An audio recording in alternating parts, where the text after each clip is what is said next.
We are just one day away from seeing 7 Deadly Sins Origin finally be playable on a grand stage of Tokyo Game Show.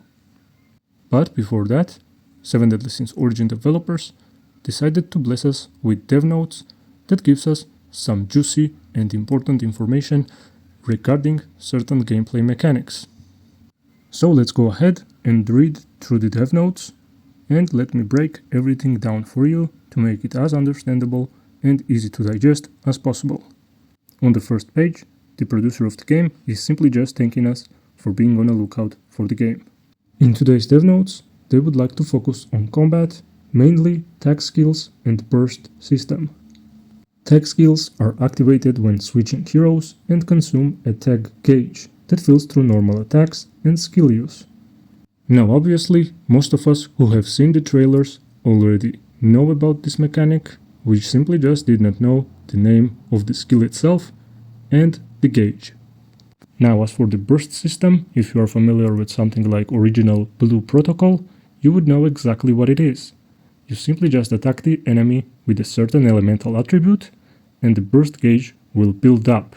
Once it's fully built up, enemy will receive an elemental effect depending on which elemental attribute you used to fill the gauge. Additionally, the developers say that character's elemental attribute will change depending on the weapon that they are using. On the next page, we are given more information regarding the bosses that players will be fighting against during the TGS demo. First is the Red Demon that uses powerful area of effect attacks and dangerous patterns, but with well-timed attack skills, you can interrupt its strikes and create opportunities to counterattack. Next is the Grey Demon, who after a certain period of time will take the fight to the sky. However, using specific heroes like Guild Thunder, Gotor, and Merlin, you can shoot it down, leaving it stunned and giving you the upper hand in battle. The last one is a 3-phase fight against the giant Albion, that you simply cannot defeat just by attacking and dodging. You will need to utilize environmental elements that appear during the fight to make sure to stun the boss and be able to strike it at its core. Clearly, Albion will be one of the highlights of the TGS, and it will be really interesting to see how his fight unfolds. As you can see in the screenshot, characters are fighting the third phase of the Albion that we have not seen before. He looks corrupt and honestly kinda badass. On the last page, they are simply talking about TGS experience that will be available for us to watch on X and YouTube.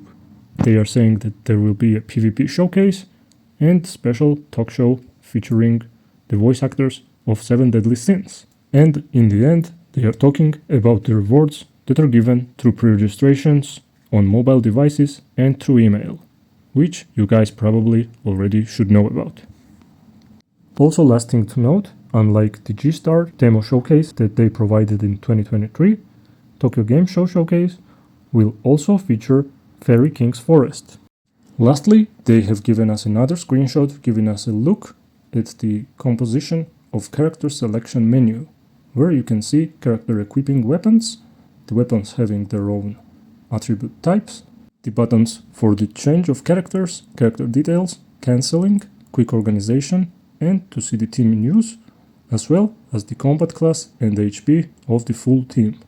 Let me remind you guys that TGS is starting in just under 24 hours, and the latest and greatest news, including gameplay of 7 Deadly Sins Origin, will be available there. So make sure to be on the lookout and check it out when it drops. Thank you guys for watching, make sure to subscribe, leave a like, and have a wonderful day.